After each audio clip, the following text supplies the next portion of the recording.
Hi guys, and welcome to today's video where we're finally transforming Ziggy's tank into a natural tank. So the first step is to move everything out and put Ziggy into a temporary tank, and if you want to learn about how to set one of those up, there is a link to that video.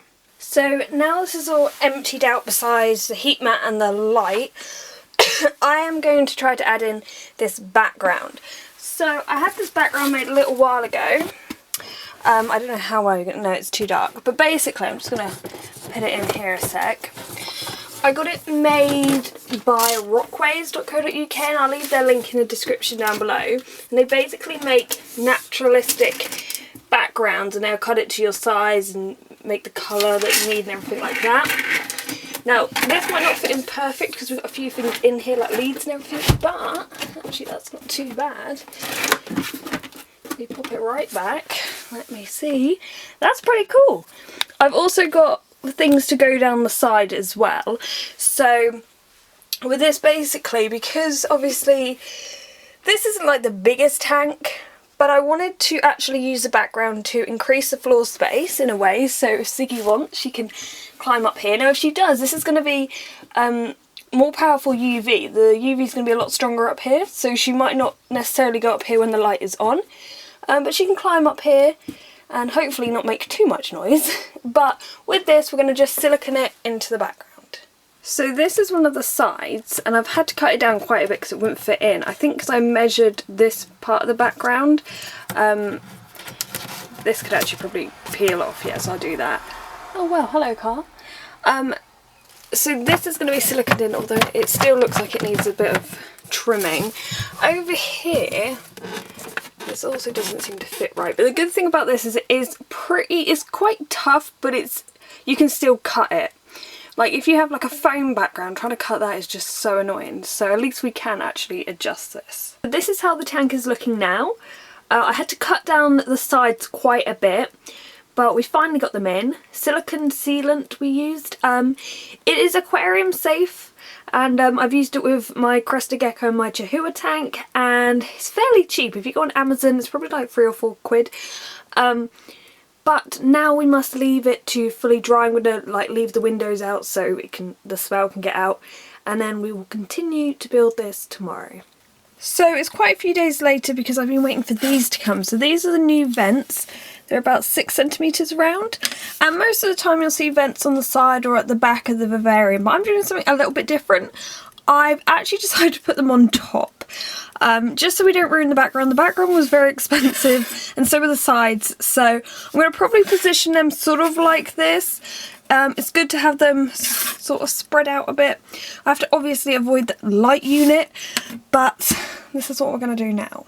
So I've just drilled a hole in the back for the thermostat probe. These are things you want to think about before putting anything else in. Make sure you can take leads in and out of this. As for the vents, they are both in now. So that's just my lens cap. So that's all good, and hopefully now we can start looking at decorating. Finally, the thermostat's here. This has been holding me back from doing my tank for like the whole week. Basically, a while ago I spent out about £200 on microclimate thermostats, which one of them maybe still works, but it's still a bit dodgy. Every other one has completely failed on me. One failed within like the first month and I had to send it off, and they sent me it back, the exact same one, saying it was fixed. Got a more powerful heat mat because I thought maybe that was the problem. I set it at 30 degrees. The heat mat went to 60. I haven't had a great experience with microclimate, unfortunately, and the only ones I seem to be able to rely on is Habitat. So I finally have one today. I didn't have many reptile shops around me, but the ones I did go to didn't even carry Habitat, so I was very annoyed. I had to end up ordering it online, but it's here now. And actually, this one isn't too expensive. It's like, I think I paid like $23.99 for it, so that's actually pretty good for a thermostat. So I'm going to go and install that now. Okay, now for rocks. So basically, if you go to like a garden centre, you can usually pick up rocks 2 for a certain price. I think I paid 2 for £14. Now, that works out kind of cheap sometimes if you get really, really massive rocks, compared to going into a reptile or aquarium shop and paying by the kilogram. So I got these ages ago. I needed to break them up. I kind of failed, so I got my dad to do it. And now I have a bucket full of bits of rock and then a few larger pieces like this one here. So I want to make 2 or 3 hides from it, obviously a cold hide, a warm hide, and possibly a sort of shedding hide. I've never used moss with my leopard geckos before, but I might introduce just a little bit. I also think the cleanup crew might benefit from the added moisture. Before we do all that, I will have to tape everything down. You may be able to see some leads here. The thermostat's sort of in, but not fully. So what I always do, I might put this heat mat at an angle for once. What I will usually do, I use this electrical tape. Is my hoodie in it? Yeah. I use this electrical tape, and basically I will stick it down either side and on this, because you don't want your gecko getting underneath this, and then I stick the probe to the heat mat, and the thermometer probe also goes on the heat mat. But first I'm going to just mess around with the rocks, figure out what the setup's going to look like, and then I'll stick it all down. So this is what I've kind of come up with. I don't know how well you can see it, but basically we have a warm hide that has lots of stuff stacked on it. This is kind of like a cold hide that actually goes from all the way here all the way deep back. Then we had this planter that I wanted some of the plants, because there's not going to be many. My geckos are notorious for digging around, so I wanted some to be protected. And that's about it. We have a water dish just down here, but I may change that. I was thinking of maybe putting a bit of sealant just in between each rock. Not that it's necessarily going to make it completely solid, like you can't pick it all up together and it'll stay together, but it should give it a little bit extra security from like tumbling. And then I think I might be ready to put everything in. It's all stuck down. Technically I could take this out, but I'm going to just go and put dirt straight in there. I also added in a cork piece up here because I kind of wanted to add a little bit of height to it. It also blends in with sort of this, and I'm going to put a succulent there. But for now, I need to stick down this thermostat probe. So let's pop that there. And I also need to stick down the thermometer. I feel like I should do a video explaining the difference between a thermometer and a thermostat, because there's a lot of people who don't know the difference. And I'll be having a conversation about how they need a thermostat, and they say I do have one, and then they show me a thermometer. So we need to position this somewhere, and then we're going to add the dirt. So the substrate I'm using in here is Arcadia Earthmix Arid. I use the normal Earthmix in both my Chihuahua and Crested Gecko tank. This one's new, and I'll probably do a video on it in the future, sort of the science behind it and why I chose to use it. But for now, let's pop it in the tank.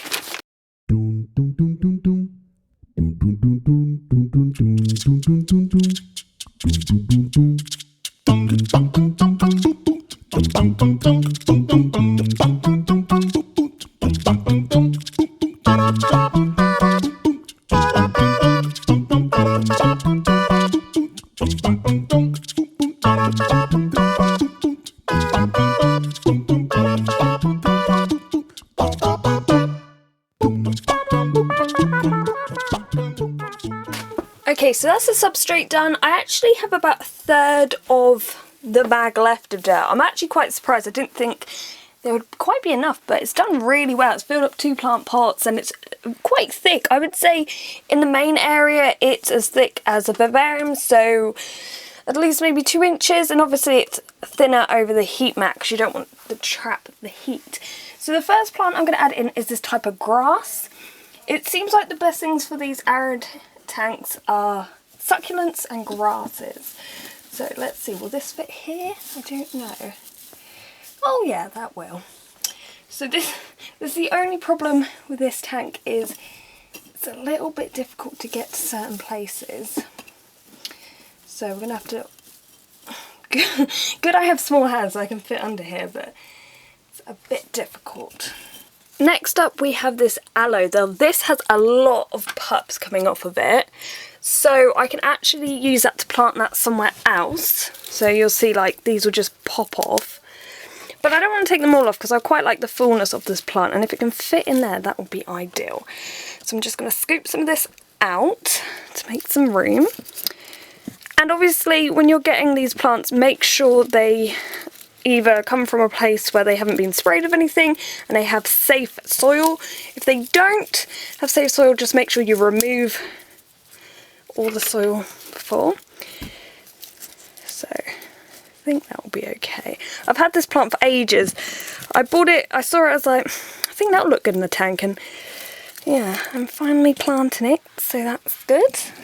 Oh, that's the other thing about succulents, you can't get the soil in properly. So this is my poor attempt at planting this plant. And up in this corner I did actually have a different type of aloe to put in here, but I think this will actually look cool using the one from the one down below, because it kind of matches with the cork and now the overall look. I'm just hoping Ziggy doesn't go ahead and dig all these out. But they just pop in like that. Now with this tank I didn't put a drainage layer. You will notice in my other tanks I always do. I think it's because these are succulents, and although succulents do need drainage, with the heat and everything of this tank I just feel like they'll be okay without it. Also, I wondered, what would you do with the heat mat if you do have a drainage layer? I guess that's why people use ceramic heaters. But other than that, I think this is actually fully planted now. So the tank is complete. Now obviously planting is a lot minimal compared to my other tanks, but that's kind of what I wanted to go with this tank. I actually think it looks bigger than it did originally, and I'm actually quite happy with it. Obviously, as I may have said at the start, the reason I went with this kind of background where it comes out is because I wanted to somehow sort of create more floor space in a way, because obviously you've got so much background but nothing to do with it. But with this, she can climb it if she wants. So, I'm not going to put her in tonight though. This is freshly planted, so what I'm going to do is I'm going to spray down this tank, water the plants, and then possibly put her in tomorrow. Okay, it's the next day, and before I move Ziggy in, I have to file down parts of these rocks. I would suggest you do this before putting them in. I was meant to, but I forgot. And last night I was testing to see whether this is sharp, and I cut my thumb. Rather my thumb than my gecko, but I'm just going to go through now and sort of try to file it down so it's smoother. Okay, now it's time to introduce Ziggy. I'm also going to put her calcium dish back in there. She's got a new water dish. I wanted it to be sort of rock themed, so it fit in here. But this is the first time she's going to see it. And the problem is it probably won't smell like her. Usually I will sprinkle some of the used Eco Earth in there so they recognise part of the scent. But when you first do this, and sometimes this happens when you first clean out their tank, you'll notice they'll act really strange, they'll be digging, they'll be looking around, they're like, where am I? So they just have to settle in. I don't know where she's going to go. It's quite warm in this room, so she may hang out in the cold end.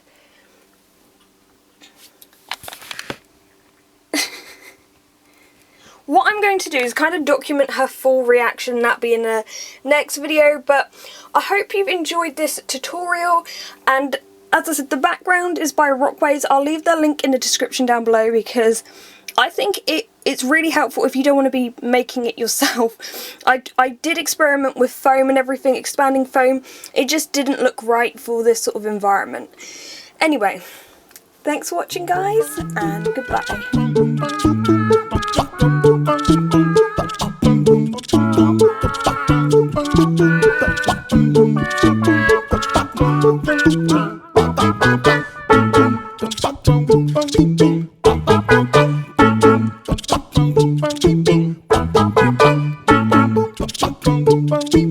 Bum bum bum